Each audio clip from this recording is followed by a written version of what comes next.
आम के अगर आपने एक दो पौधे लगा रखे हो या पूरी बागवानी यानी पूरी बाग आपकी है, तो आपने एक समस्या तो सबने देखी होगी, शुरुआत में बौर काफ़ी अच्छा आता है और जितना आप लेट होते जाते हो बौर गिरना चालू हो जाता है, ख़राब होना चालू हो जाता है और कुछ टाइम के बाद काफ़ी ज़्यादा बौर ख़राब हो जाता है। कभी कभी 70-80% तक भी बौर को नुकसान हो जाता है। इसके पीछे कारण रहता है कुछ रोग बीमारियों का, जिसको आपको समय पर बचाव करना है। इसके लिए आपको स्प्रे करने ज़रूरी हैं।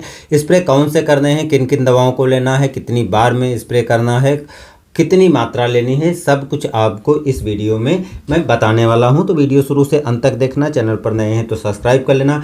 एक चीज़ और आपने नोट की होगी, अगर बौर के टाइम पर बारिश हो जाती है तो बौर में लहसी टाइप बन जाती है, ये चिपचिपा पदार्थ बन जाता है जो बौर को पूरी तरह से ख़राब कर देता है। तो ऐसी स्थिति में नुकसान ना हो, जो दवाएं मैं यहाँ पर बता रहा हूँ वो आप नोट कर लीजिएगा और नोट करके वो दवाओं को आप ले आएंगे तो उनका स्प्रे करके आप आसानी से बौर में जो नुकसान होता है उनसे बचा सकते हो।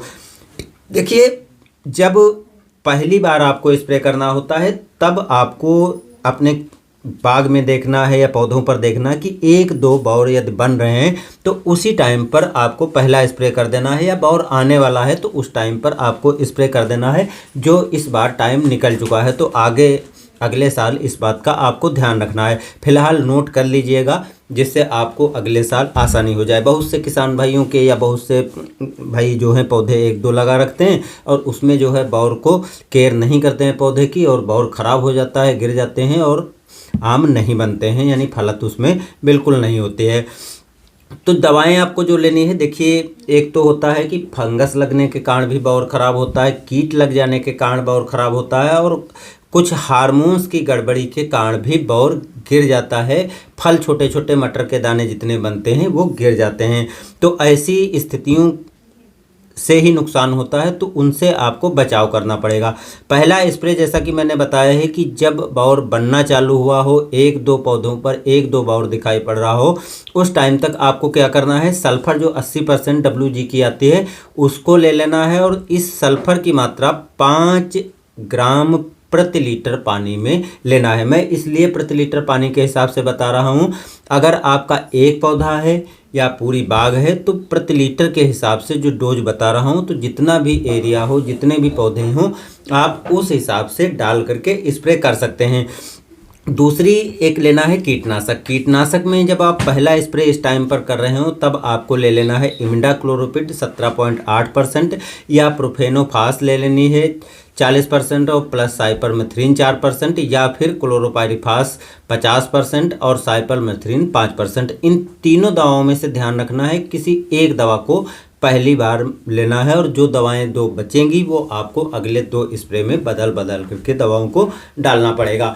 उन भाइयों के लिए दिक्कत होगी जो एक दो पौधे लगा रखे हैं, तो उनसे हम बताना चाहेंगे कि इमिडाक्लोरोपिड आपको नहीं लेना है। फिर चाहे आप प्रोफेनोफास ले लीजिए 40% और साइपरमेथ्रिन ले लीजिए, या क्लोरोपाइरिफास 50% और साइपरमेथ्रिन 5% वाला फार्मूला ले सकते हो। जो डोज रहेगी वो आपको नोट डाउन कर लेना है। अगर आप प्रोफेनोफास 40% प्लस साइपरमेथ्रिन 4% की ले रहे हो तो 2 ml प्रति लीटर पानी में आपको दवा डाल करके घोल तैयार करना है। साथ में आप सल्फर तो ले ही लिया है, ये पहले स्प्रे में आपको डालना है।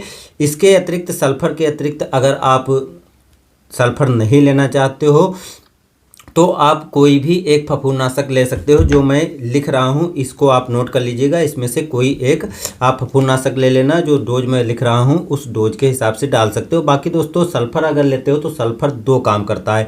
एक तो क्लोरोफिल की मात्रा को बढ़ाता है जिससे पौधे की पत्तियों में हरापन आता है, भोजन आसानी से और अच्छी तरीके से बनाएंगे, और दूसरा फफूंद जनित बीमारियों से भी रोकने का काम करता है। इसलिए सल्फर लेना काफ़ी फायदेमंद साबित होता है। अगर सल्फर लेने के बावजूद भी किसी तरह का फंगस दिखाई पड़ता है तो जो दवाएं मैंने लिख दी हैं उन दवाओं में से कोई एक दवा लेकर के भी स्प्रे किया जा सकता है।